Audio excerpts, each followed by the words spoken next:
Information உங்களுக்கு தெரிஞ்சிச்சுன்னா இனிமே அலார்மை ஸ்னூஸ் பண்ணவே மாட்டீங்க. நம்ம மார்னிங் எழுந்திக்கிறதுக்கு அலார்ம் செட் பண்றோம். அப்படி அந்த அலார்ம் அடிக்கும் போது அந்த ஸ்னூஸ் போட்டுட்டு அகைன் போய் படுக்கிறோம். அங்கதான் ப்ராப்ளமே. நம்ம பாடி அண்ட் பிரெயின் வந்து அந்த ஃபர்ஸ்ட் அலார்ம் ஒரு கிளிட்ச்னு நினைச்சுக்கிட்டு 19 மினிட்ஸ் ஸ்லீப் சைக்கிள்குள்ள நம்மள தள்ளுது. இப்போ என்ன நடக்கும்னா நம்ம உடம்புல இதுக்காகவே சில கெமிக்கல்ஸ் எல்லாம் இருக்கும், அதெல்லாம் வேகமா வேலை செஞ்சு நம்மள ஆழ்ந்த தூக்கத்துக்கு அனுப்புது. அது நடந்த அடுத்த 10 நிமிஷத்துல அகைன் ஒரு அலார்ம் அடிக்குள்ள ஸ்னூஸ் இது பண்ணிருக்கு. அப்போ நம்ம பாடி ஆட்டோமேட்டிக்கா ஜர்க் ஆகி எந்திரிக்குது. இந்த இந்த விஷயத்தினால நம்ம வந்து ஸ்லீப் இனர்ஷியா அப்படின்ற ஒரு டிராப்புக்குள்ள போய் மாட்டிக்கிறோம்.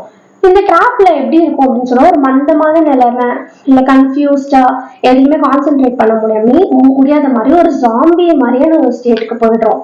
இதனால என்ன பிரச்சனைன்னு பாத்தீங்கன்னா, இது சரியா நம்ம நார்மலா ஆக்டிவ் ஆகிறதுக்கு 4 மணி நேரம் ஆகும் அப்படின்னு ரிசர்ச்ல கண்டுபிடிச்சிருக்காங்க. சோ அந்த நாளே போச்சு. ஸ்டார்டிங்ல 4 மணி நேரம் போச்சு, நம்ம நாள் எப்படி போயிருக்கும்னு நீங்க யோசிச்சு பாருங்க.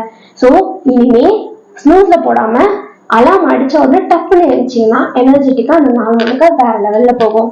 நீங்களும் என்ன மாதிரியே ஸ்னூஸ்ல போட்டீங்கன்னா இன்னையில இருந்து அதை மாத்திக்கோங்க. பாய் பாய்.